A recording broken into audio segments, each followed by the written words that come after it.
কেমন আছেন আপনারা? জিজ্ঞেস করলাম এই কারণে, কারণ আজকের দিনে দাঁড়িয়ে আশেপাশে যাকেই দেখছি সে দুঃখী আর ব্যাকুল।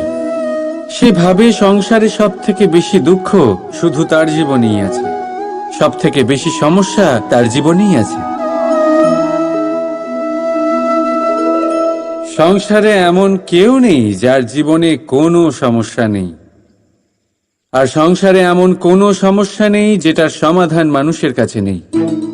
কিন্তু সেই সমাধান খোঁজার জন্য নিজের বন্ধ দ্বারগুলিকে খুলে এগিয়ে যেতে হবে, সাহস করে এগিয়ে যেতে হবে। কিন্তু কিছু মানুষ কি করেন? নিজের মাথায় হাত দিয়ে কোনো এক কোণায় বসে নিরাশ হয়ে নিজের ভাগ্যকে তিরস্কার করেন। না, এটা কখনোই করবেন না। কর্ম করুন, এগিয়ে যান, সাহস দেখান, আর সব থেকে জরুরি কথা, সংযম হারাবেন না। কারণ আপনার লক্ষ্য যতই কঠিন হোক না কেন, সেটা অবধি পৌঁছানোর রাস্তা আপনার পায়ের তলা দিয়ে সর্বদাই যাবে। রাধা রাধা। আপনি এরকম অনেক লোককেই নিশ্চয়ই জানেন যারা ভোরবেলা উঠে স্নান করে প্রার্থনা করে না নিজের পথ দেখতে পায়, না নিজের লক্ষ্য। এই কারণে নিজের বিশ্বাস হারিয়ে ফেলে সে, আর এই কারণে ভয় পেয়ে যায়। চলুন আপনাকে আরো একটা প্রশ্ন করি। এই সংসারে কি এতটাই অন্ধকার আছে যে এই প্রদীপের অস্তিত্ব লুকিয়ে রাখতে পারে? না, উল্টে এই প্রদীপ অন্ধকারকে আহ্বান জানায়। নিজে জ্বলে সংসারকে আলোকিত করে এই ছোট্ট প্রদীপ। এবারে যখন এই ছোট্ট প্রদীপ অন্ধকারকে ভয় পায় না, তাহলে আপনি কেন অসফলতাকে ভয় পান? আপনার অন্তরে একটা অমর আত্মা আছে, শুধু দরকার ওই আত্মাকে জাগিয়ে তোলা। নিজের অন্তরের এই আত্মাকে জাগ্রত করে দেখুন, সব স্পষ্ট দেখতে পাবেন। রাধা রাধা। ক্রোধ, ক্রোধ কি সেটা কে না জানে? সব আয়ু, সব বর্গ, সব শ্রেণীর মানুষের ক্রোধ অনুভব করা হয়ে গেছে। এমনকি কারোর কারোর তো পরিচয়টাই এইভাবে দেওয়া হয় যে, কিন্তু এই ক্রোধ কি করতে পারে সেটা খুব কম লোকে জানে। ক্রোধ কিছুটা এরকম, কোনো জ্বলন্ত পাথরকে ধরা আর সেটা কারোর দিকে ছোড়া। এবার এটার পেছনে আমার ইচ্ছে থাকে সামনের জনকে জ্বালানোর, কিন্তু তার আগে তো আপনার নিজের হাত জ্বলে যাবে। তাই মনে রাখবেন, যখনই আপনি কারোর উপরে ক্রুদ্ধ হবেন, সর্বপ্রথম সেটা আপনার বিনাশের কারণ হয়ে দাঁড়াবে। আমি বলি, যখন এই সংসারে করার জন্য প্রেম আছে, তাহলে ক্রোধ করার কি দরকার? প্রেম করুন, এই প্রেম সবার সাথে ভাগ করে নিন, আর ভালোবেসে বলুন রাধা রাধা। বেশিরভাগ সময় আমাদের কাছে একটা অজুহাত থাকে। আমাদের মনে হয় যে এই সংসারে এসে আমরা কি করব? যা আমরা করতে চাই সেটা তো আগেই কেউ করে ফেলেছে, আমাদের কাছে তো করার মতো কিছুই নেই। যদি আপনাকে উদাহরণ দিই, এই পুজোর থালাগুলো দেখুন, আগে থেকেই সব কিছু সাজিয়ে রেখে দেওয়া হয়েছে এখানে। এবার আমরা ভাববো যে এরপর আর কি করার আছে, সবকিছু তো আগে থেকেই হয়ে গেছে। এবার এখানে সমস্যা কর্তব্যের মধ্যে নেই, এখানে সমস্যা আমাদের চিন্তাধারায়। আমরা এটা চিন্তা করতে সময় কাটিয়ে দিই যে কি হয়ে গেছে। আমাদের এটা চিন্তা করা উচিত যে কি করা এখনো বাকি আছে, যাতে আমরা যোগদান করতে পারি।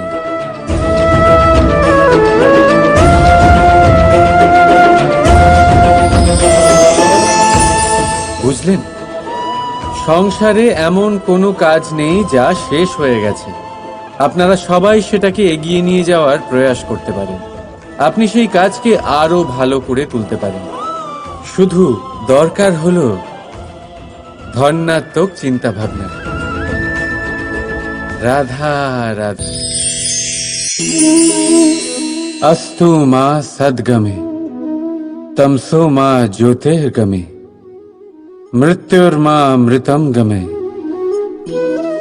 আপনি কখনো নিজের গোটা জীবন অন্য কারোর সাথে ভাগ করে নিতে গেলে সব থেকে জরুরি কথা হলো স্বীকৃতি, স্বীকার করা। সামনের ব্যক্তিকে স্বীকার করে নেওয়া, তার সমস্ত গুণও তার সমস্ত দোষও। সম্পূর্ণরূপে কোনো ব্যক্তিকে স্বীকার করতে হবেই, তবেই সেই সম্পর্ক বেড়ে উঠবে, তবেই সেই সম্পর্ক আরো সুন্দর হয়ে উঠবে। একে অপরের দোষ বের করা, ওদের ছোট করা, এটা শুধুমাত্র একটাই কাজ করে, কোনো সম্পর্কের জীবনকে নাশ করে শুধুমাত্র। উল্টে এটা হওয়া উচিত যে একে অপরের দোষ জেনে নিয়ে তাদের জানতে না দিয়ে তাদের শোধরানো উচিত। তাদের দুর্বলতাকে তাদের শক্তি বানিয়ে দেওয়া উচিত। এটাই তো প্রকৃতপক্ষে দাম্পত্য।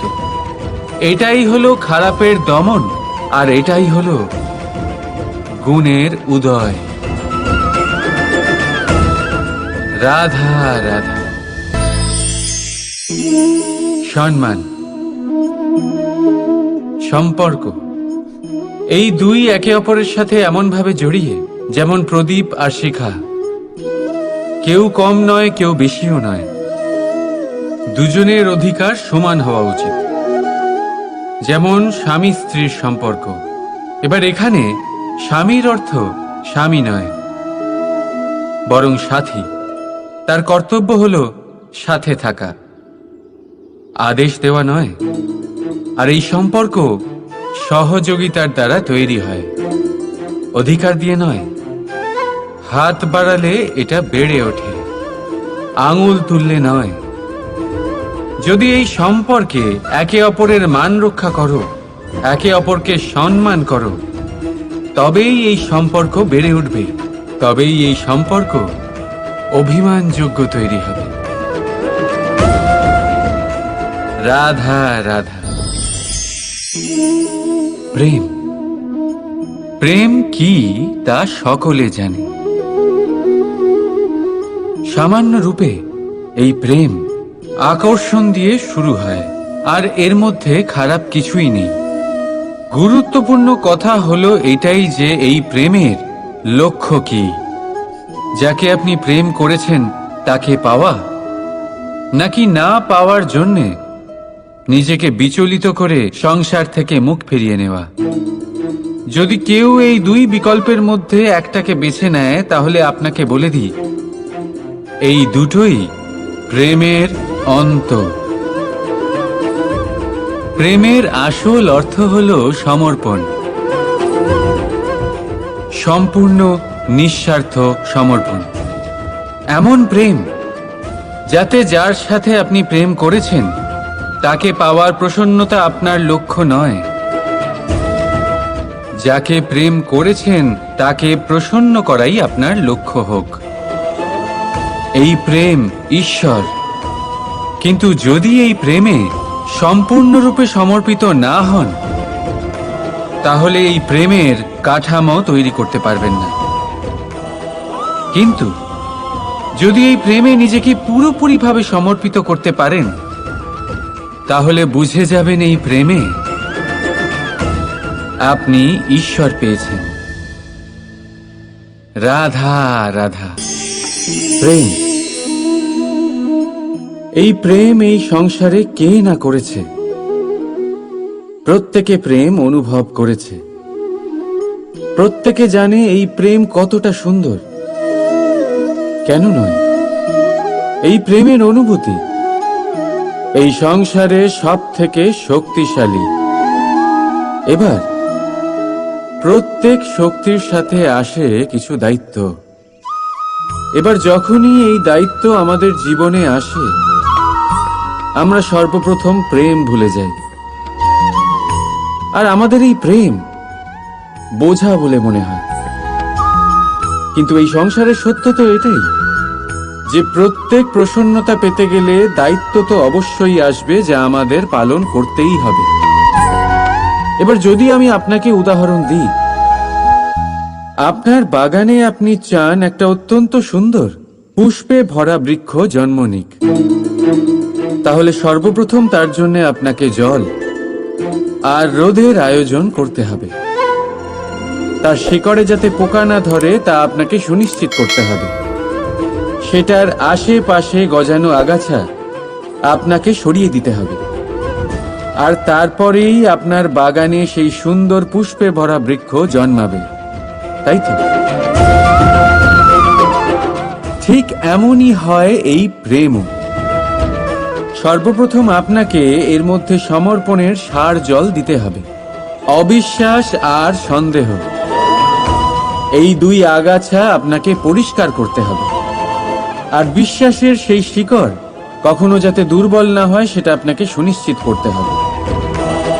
আর তারপরেই প্রেমের বাস্তবিক সুখ আপনি অনুভব করতে পারবেন। রাধা রাধা।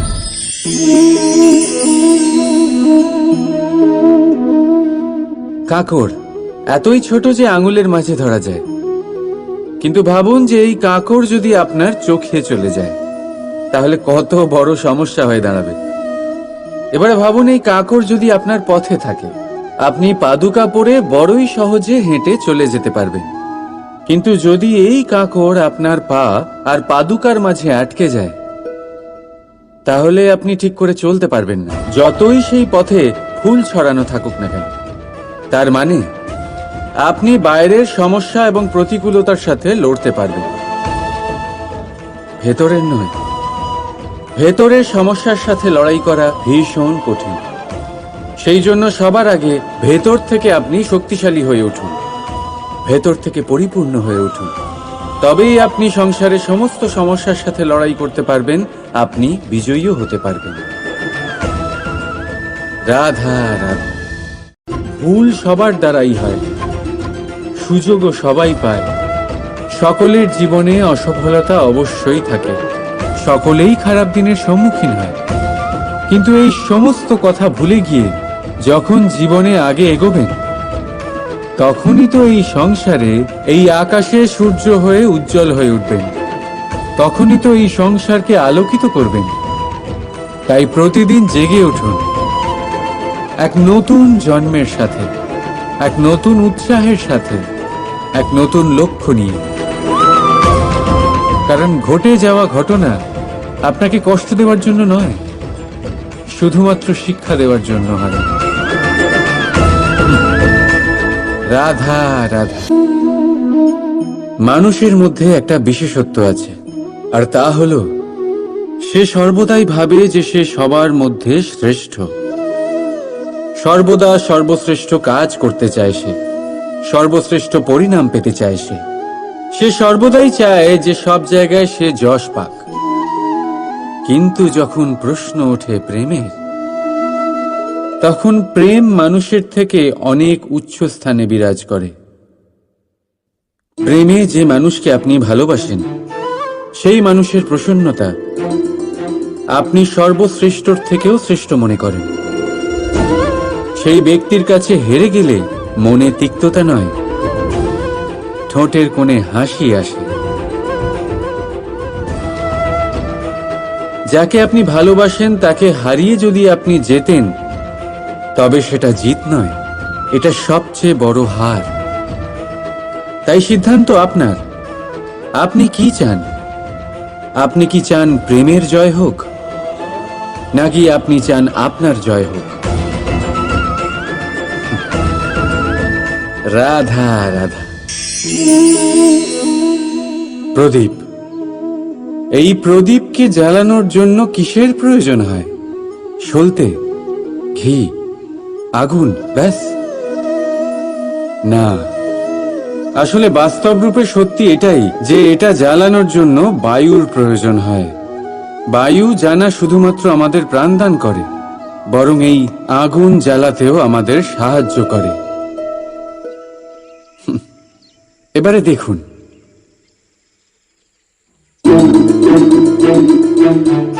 দেখলেন যে বায়ু এই আগুন জ্বালাতে সাহায্য করলো, সেই বায়ুই এটা নিভিয়ে দিল। শুধু সেই বায়ুর গতি একটু বেশি ছিল, তাই না? তার মানে প্রতিটা ভাবের, প্রতিটা বেগের একটা সীমা থাকে, যা উল্লঙ্ঘন করা উচিত নয়। সেই সীমা সর্বদা মনে রাখা উচিত। এবারে কখনো কখনো যাদের আমরা ভালোবাসি, তাদের সাহায্য করতে করতে করতে করতে আমরা তাদের দুর্বল করে দিই। এটা কখনোই হওয়া উচিত নয়। যাদের আপনি ভালোবাসেন তাদের ততটাই সাহায্য করুন যাতে আপনি তাদের প্রেরিত করতে পারেন, নয়তো তা তাদের সাহায্য করা হবে না। এটাই তাদের জন্য অস্ত্র হয়ে যাবে। রাধা রাধা। প্রেম। দাদা আমাকে সর্বদাই জিজ্ঞেস করেন যে কানাই, এই প্রেম আসলে ঠিক কি? মানলাম যে এটা সমর্পণ, মানলাম কি তা সম্পূর্ণরূপে বোঝানো কানাইয়ের সাধ্য তো অবশ্যই নয়, কারণ এই প্রেম এতটাই মহান। কিন্তু প্রেমের বিশুদ্ধ অনুভূতির বিষয়ে আমি বলতে পারি নিজের অনুভূতি থেকে। দেখুন, প্রেম হলো সেই রং যা জীবনে মধু ভরে দেয়। প্রেম সেই ভাবনা যা মুহূর্তের মধ্যে মুখে হাসি এনে দেয়। প্রেম সেই ফুল যা মনের বাগান ভরিয়ে রাখে। প্রেম সেই চিন্তা যা মুহূর্তের মধ্যে আপনাকে সংসারের সবচেয়ে সম্পন্ন ব্যক্তি করতে পারে। এই প্রেম হলো তাই যা তপ্ত মরুভূমিতে আপনাকে জীবিত রাখতে পারে। এই প্রেম তাই যা আপনার আত্মাকে তৃপ্ত করে। এই প্রেম হলো তাই যা আপনার মুখে হাসি এনে দেয়, যেমন এখন এই মুহূর্তে রাধা আমার মুখে নিয়ে এসেছে। অদ্ভুত এই প্রেম। তাই আসুন আর ভালোবেসে বলুন, রাধা রাধা। প্রেম, এই প্রেম মানুষকে দিয়ে কি না করাতে পারে। বড় বড় কাজ করাতে পারে, বড় বড় বাধা পার করাতে পারে।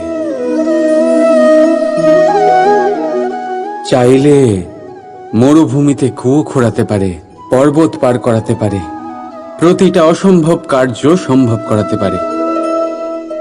কিন্তু যদি আমি এটা বলি যে প্রেম আপনাকে দিয়ে ছলনাও করাতে পারে, তাহলে কি আপনি তা ঠিক মনে করবেন? আপনার কি মনে হবে যে এরকম হতে পারে? অবশ্যই হতে পারে। যেমন আমি ছল করছি এই মুহূর্তে আমার রাধার জন্য, আমার প্রেমের জন্য। আমি রাধার সাথে অনন্ত প্রেম করি, নিঃস্বার্থভাবে প্রেম করি, কিন্তু তাও আমাকে একটা ঠকবাজ, স্বার্থপর, লোভী ব্যক্তি হতে হচ্ছে।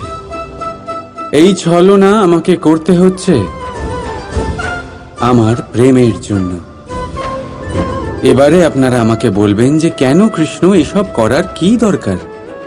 রাধার সাথে তুমি বিবাহ করে তুমি কি শান্তির নিঃশ্বাস নিতে পারো না? নিশ্চয়ই নিতে পারি। রাধার সাথে বিবাহ করে আমি ভীষণ সুখী হব, কিন্তু আমি এই কথাও জানি যে আমার রাধা সুখী হতে পারবে না। কারণ যদি এই বিবাহ হয়, তার মাতা পিতা, তার পরিবারকে বর্ষণা ত্যাগ করতে হবে। রাধার মনের মধ্যে একটা গভীর ক্ষতের সৃষ্টি হবে। দুঃখ তাকে কুরে কুরে খাবে। ও এটা মনে করবে, এটা জানবে যে ওর জন্য ওর মাতা পিতাকে এত কষ্ট ভোগ করতে হচ্ছে। এবার রাধার কষ্টকে ভিত বানিয়ে কৃষ্ণ নিজের সুখের মহল কি করে তৈরি করতে পারে? কারণ যাদের আপনি ভালোবাসেন শুধু তাদের ভাবনা নয়, আপনার প্রেমিক যাদের ভালোবাসে তাদের ভাবনার খেয়াল রাখাটাও আপনারই কর্তব্য। আর কখনো কখনো নিজের প্রেমকে উঁচুতে উঠতে দেখতে গেলে আপনাকে নিজেকে নিচে নামতে হবে। এমন কোনো কাজও আছে যা আপনাকে আপনার প্রেমের জন্য করতেই হবে। রাধা রাধা। লোকে বলে সংগঠনের মধ্যে অনেক শক্তি থাকে, আর এটা সত্যি কথা। এবারে দেখুন না, একটা আঙুল আর একটা মুঠোর মধ্যে কতটা তফাৎ সেটা আমরা সবাই জানি। কিন্তু একটা আঙুল আপনাকে উচিত পথ দেখাতে পারবে, কিন্তু মুঠো পথ অবরোধ করতে পারে। তাই এইটা জানা অত্যন্ত প্রয়োজনীয় যে সংগঠন আর ভিড়ের মধ্যে অন্তর কি, এটা আগে চিনতে হবে। সংগঠন সেটাই যেখানে আপনার ব্যক্তিত্ব আছে, নিজের পরিচয় আছে। শুধু শক্তি অর্জন করার জন্য ভিড়ের সঙ্গ দেওয়া একেবারেই ঠিক নয়, কারণ এই ভিড় যদিও বা আপনাকে শক্তি প্রদান করবে, কিন্তু আপনার থেকে আপনার নিজস্বতা ছিনিয়ে নেবে। সেই জন্য সংগঠনে অবশ্যই থাকুন, কিন্তু আপনার ব্যক্তিত্ব আর আপনার পরিচয় এদের কোনোদিনও হারাবেন না। রাধা রাধা নিজের রৌদ্র রূপ ধারণ করে তখন কাউকে ছাড়ে না। বন, বাড়ি, শহর, পর্বত পর্যন্ত ভেঙে দেয় এই শান্ত প্রবাহিত নদী। আর ঠিক এরকমই হয় আমাদের মন। যতক্ষণ শান্ত আছে, যখন নিয়ন্ত্রণে আছে, ততক্ষণ সবসময় আপনি সুখ পাবেন। কিন্তু যখন এটা নিয়ন্ত্রণ হারিয়ে বাইরে বেরোয়, সর্বস্ব শেষ করে দেয়। সেই জন্য আবেগের নিয়ন্ত্রণে নয়, আবেগকে নিয়ন্ত্রণ করতে শিখুন। আপনি জীবনে অনেক সফলতা লাভ করবেন। রাধা রাধা।